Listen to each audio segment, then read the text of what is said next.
नमस्कार मित्रों, और मैं महाराज कुमार गुप्ता, आपका अपना YouTube चैनल दक्ष म्यूजिक क्लासेस में मित्रों आपको स्वागत है। मित्रों, यदि म्यूजिक के माध्यम से मित्रों बीपीएससी टीआरई 4.0 क्वालिफाई होना चाहते हैं, स्टेट निकालना चाहते हैं, या फिर मित्रों ईएमआरएस मित्रों क्वालिफाई होना चाहते हैं, डीएसएसबी मित्रों क्वालिफाई होना चाहते हैं, मित्रों बताते चले कि यह चैनल आपके म्यूजिक के संपूर्ण एग्जाम्स के लिए मित्रों अति आवश्यक चैनल है। अतः इस चैनल पर मित्रों पहली बार विजिट कर रहे हैं तो साथियों आप हमारे चैनल को जरूर सब्सक्राइब करें। मित्रों, आज का मुख्य बिंदु है थ्योरी क्लास में परीक्षा में आने वाले पॉइंट बिंदु। मित्रों, आज जैसे बहुत ही महत्वपूर्ण तथ्य आपके पास लेकर के आए हैं जो मित्रों बीपीएससी टीआरई 4.0 मित्रों यहाँ से प्रश्न आएंगे ही आएंगे। अतः मित्रों वीडियो को अंतिम समय तक आप जरूर देखें और मित्रों कहीं आपको जाने की जरूरत नहीं है। सबसे पहले हम लोग ध्यान देंगे आज मित्रों महत्वपूर्ण बिंदु पर हम लोग नोटिस करेंगे जो कि आपके एग्जाम्स के लिए अति आवश्यक है। सबसे पहले मित्रों मेरा टॉपिक है नाद है। क्या है टॉपिक? नाद। ध्यान दीजिएगा, आपको नाद नजर आ रहा है, ठीक है। मधुर एवं कर्णप्रिय संगीत उपयोगी ध्वनि को क्या कहते हैं? नाद कहते हैं।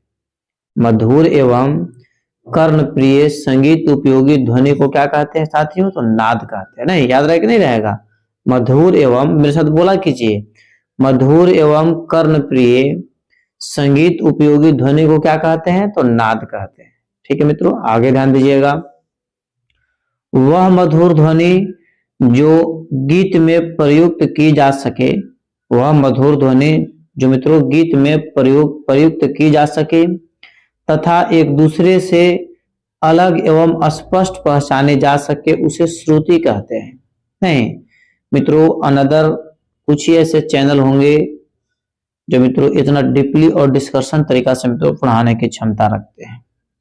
तो मित्रों यदि आप डीपली म्यूजिक का क्लास करना चाहते हैं, म्यूजिक का डीपली डिस्कशन मित्रों देखना चाहते हैं, तो मित्रों आप हमारे चैनल के साथ जरूर ज्वाइन करें।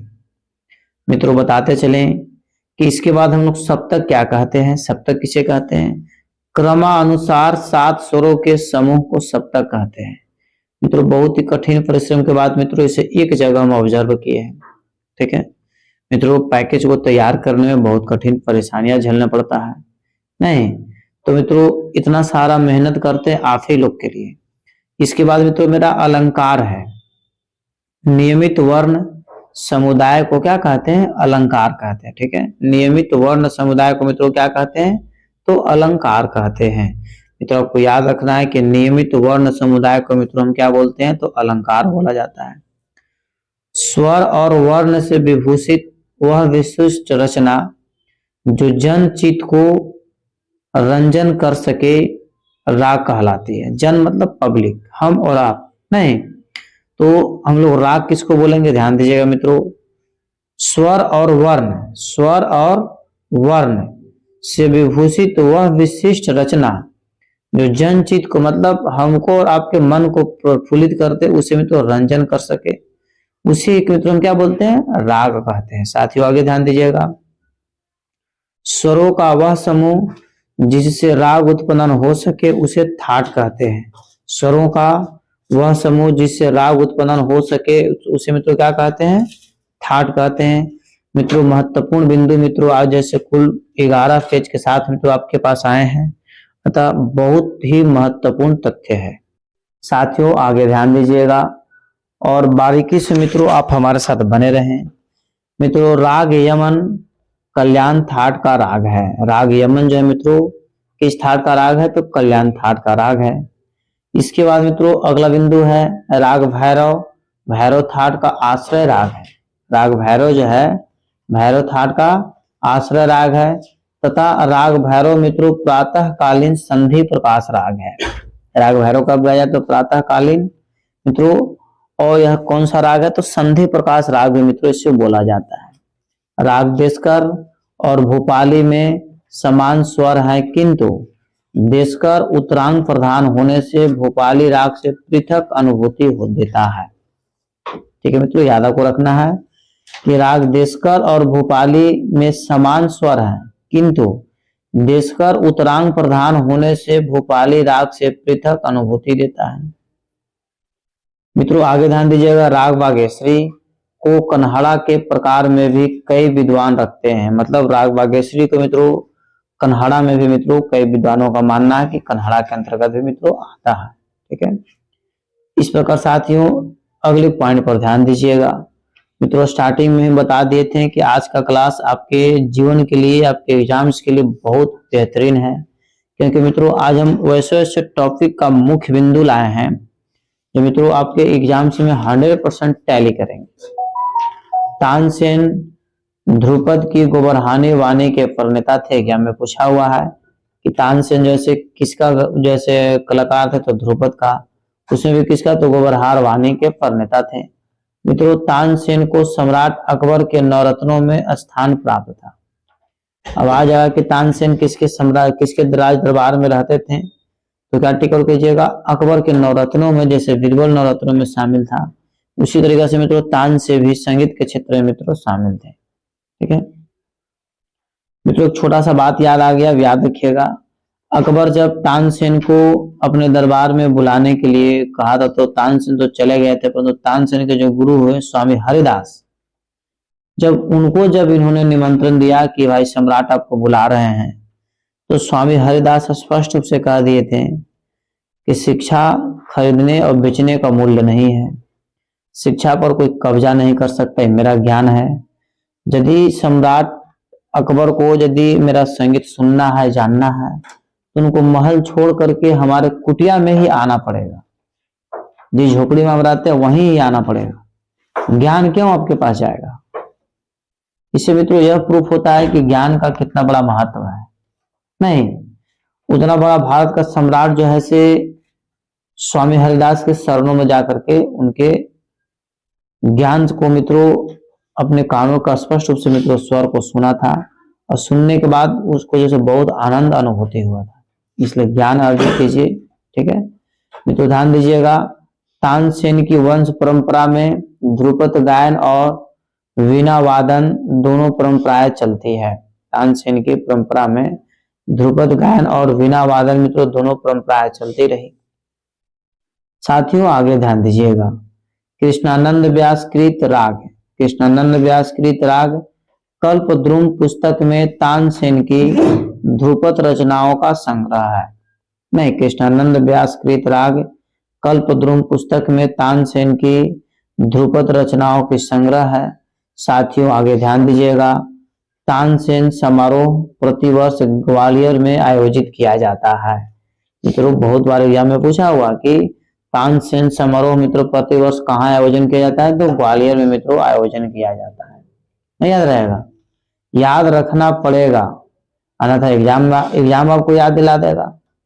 एग्जाम में तो लोग हंसते खेलते ट्रेन पर बैठ के जाता है, और जब रिजल्ट निकलता है तब पता चलता है। नहीं, इसलिए अभी मेहनत करने की जरूरत है। मित्रों केयर कीजिएगा। पंडित विष्णु नारायण भातखंडे ने घरानेदार महत्वपूर्ण बंदिशों को लिपिबद्ध जैसे संग्रहित कर भारतीय शास्त्रीय संगीत को समृद्ध किया। पंडित विष्णु नारायण भातखंडे जो है भारतीय शास्त्रीय संगीत को मित्रों एक लिपिबद्ध किया, मतलब एक जगह संग्रह करने का काम कौन किए, तो पंडित विष्णु नारायण भातखंडे साहब।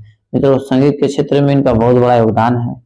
आगे ध्यान दीजिएगा, पंडित विष्णु नारायण भातखंडे का उपनाम चतुर पंडित था। पंडित विष्णु नारायण भातखंडे का उपनाम क्या था, तो चतुर पंडित था। मित्रों पंडित विष्णु नारायण भातखंडे उत्तर भारतीय संगीत पद्धति के सिद्धांतों को स्थापित करने वाले महान विद्वान थे। पंडित भातखंडे साहब मित्रों उत्तर भारतीय संगीत पद्धति के सिद्धांतों को स्थापित करने वाले मित्रों बहुत ही महान संगीतज्ञ विद्वान थे। माधव संगीत महाविद्यालय जो ग्वालियर में है, माधव संगीत विश्वविद्यालय की स्थापना ग्वालियर मित्रों किसने किया, तो पंडित विष्णु नारायण भातखंडे ने किया। मित्रों आपको कमेंट्स में बताना है कि माधव संगीत महाविद्यालय की स्थापना जैसे विष्णु नारायण भातखंडे जी ने कब किया, क्योंकि हम इसके पहले क्लास में तो आपको पढ़ा चुके हैं। तो मित्रों आपका दायित्व बनता है कि उसको आंसर दें। पंडित विष्णु नारायण भातखंडे ने अखिल भारतीय संगीत सम्मेलन का आयोजन कर हिंदुस्तानी संगीत को मित्रों व्यापक एवं सुदृढ़ आधार जैसे बेस प्रदान किया। आधारभूत बेस नहीं। तो मित्रों आज का क्लास आपके लिए बहुत ही महत्वपूर्ण है और साथ ही आपको प्रतिदिन जैसे हमारे साथ रात्रि 8 बजे क्लास को ज्वाइन भी करना है। ठीक है, आगे ध्यान दीजिएगा। पंडित विष्णु दिगंबर पलुस्कर ग्वालियर घराने से संबंधित हैं। पंडित विष्णु दिगंबर पलुस्कर साहब का संबंध किस घराने से है? तो ग्वालियर घराने से। मित्रों आगे ध्यान दीजिएगा। रघुपति राघव राजा राम पतित पावन सीताराम अल्लाह ईश्वर तेरे नाम। दैट मीन्स मित्रों इस संगीत को मित्रों महात्मा गांधी हमेशा अपने जुबान पर रखते थे और इसको मित्रों जो स्वरबद्ध जो मित्रों रचना करने का काम किए वो कौन किए? पंडित विष्णु दिगंबर पलुस्कर साहब। मित्रों बहुत ही महत्वपूर्ण आपके एग्जाम्स के लिए पूछा हुआ प्रश्न है कि रघुपति राघव राजा राम को मित्रों स्वर पद्धति स्वर लिपि पद्धति मित्रों किसने जो ऐसे इसको संयोजित किया? तो क्या टिक कीजिएगा? पंडित विष्णु दिगंबर पलुस्कर साहब। शॉर्ट में आप याद रख सकते हैं पलुस्कर साहब। ठीक है, आगे साथियों ध्यान दीजिएगा। पंडित विष्णु दिगंबर पलुस्कर संगीत के प्रयोग पक्ष व शास्त्र पक्ष दोनों के सुधारक थे। मतलब इन्होंने जो मित्रों संगीत के प्रयोग पक्ष और शास्त्र पक्ष दोनों मित्रों जैसे हस्तक्षेप करके जो मित्रों त्रुटियां थी उसको पूरा करने का काम किया था। किन्होंने? पंडित विष्णु दिगंबर पलुस्कर साहब। नहीं मित्रों आगे ध्यान दीजिएगा। पंडित विष्णु दिगंबर पलुस्कर ने गंधर्व महाविद्यालय की स्थापना की थी। पंडित विष्णु दिगंबर पलुस्कर ने गंधर्व महाविद्यालय की मित्रों स्थापना की थी। शास्त्रीय संगीत की महत्वपूर्ण बंदिशों को सुरक्षित रखने हेतु स्वर लिपि निर्माण कार्य किया। पंडित पलुस्कर द्वारा किया गया कार्य जैसे मित्रों बहुत ही सराहनीय है। मित्रों हमको आजीवन याद रखने की जरूरत पड़ता है।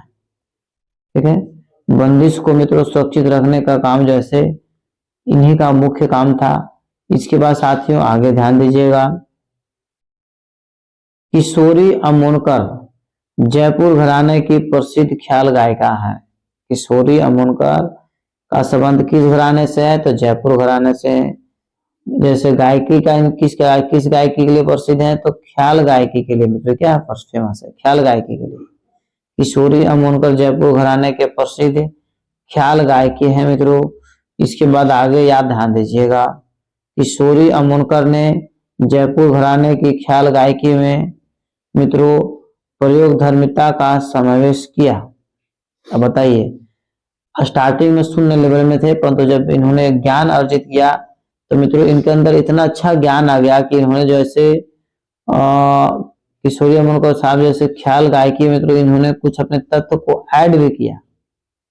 ठीक है, समावेश का मतलब मिला देना। मित्रों ध्यान दीजिएगा। परंपरा और प्रयोग का समन्वय इनकी गायकी की विशेषता है। नहीं, परंपरा और प्रयोग का समन्वय इनकी गायकी की मित्रों प्रमुख विशेषता है। आगे मित्रों ध्यान दीजिएगा। ख्याल गायकी मध्यकाल की देन है। मित्रों एग्जाम में पूछा हुआ टॉपिक है कि ख्याल गायकी मित्रों किस समय की देन है, किस काल की। आपको रात्रि का समय मित्रों थोड़ा सा समझ रहे हैं आप लोग, नहीं ठंडा भी है, थोड़ा सा लगल रहना है। ठीक है मित्रों, मोशन दिए हैं तो आपको क्लास लेंगे। ख्याल गायकी मध्यकाल की देन है। इसके बाद तो देखिए आपको बताते चले कि एग्जाम में पूछा हुआ था कि ख्याल गायकी मित्रों किस काल की देन है? तो मध्यकाल का, उत्तर वैदिक काल, पूरा पाषाण काल, वैदिक काल, इस मित्रों ऑप्शन में रहेगा। मतलब को टिक का करना है मध्यकाल। ठीक है, सरगम गीत के राग की स्वर मलिका भी कहा जाता है। ठीक है, सरगम जो गीत है मित्रों उसको राग की स्वर मालिका भी मित्रों कहा जाता है। आपको याद रखना है। ठीक है, कि स्वर मालिका मित्रों किसको बोला जाता है? तो सरगम गीत को, या सरगम गीत को मित्रों और अन्य किस नाम से जानते हैं? तो स्वरों की मालिका, स्वर मालिका। नहीं साथियों आगे ध्यान दीजिएगा। तराना, ठीक है, बहुत ही महत्वपूर्ण टॉपिक है। गायन शैली के जनक फारसी भाषा के विद्वान अमीर खुसरो तराना के जनक माने जाते हैं। नहीं, तराना के जनक कौन है? तो अमीर खुसरो। ठीक है, तो फिर से वो पुनः ध्यान दीजिएगा कि गायन शैली की गायन शैली के जनक फारसी भाषा के विद्वान अमीर खुसरो मित्रों माना जाता है तराना का जन्मदाता। ठीक है मित्रों। सदा रंग और अदा रंग मोहम्मद शाह रंगीले के दरबारी संगीतज्ञ थे जिन्होंने ख्याल गायकी को लोकप्रिय बनाया। नहीं, ख्याल गायकी को लोकप्रिय किसने बनाया मित्रों? तो सदा रंग और अदा रंग। मित्रों सदा रंग और अदा रंग मोहम्मद शाह रंगीला के दरबार में रहते थे। ठीक है। जबकि मित्रों ख्याल गायकी का लोकप्रिय बनाने का काम किसका था? तो सदा रंग और अदा रंग को ही। साथियों आगे ध्यान दीजिएगा। ध्रुपद गायन शैली प्रबंध गायन की प्राचीनतम परंपरा का वर्तमान में प्रतिनिधि करने वाले शैली को क्या बोलते हैं? ध्रुपद बोलते हैं। डेट मीन्स कहने का मतलब मित्रों तो जो पुराने समय में नहीं, ध्रुपद गायन शैली का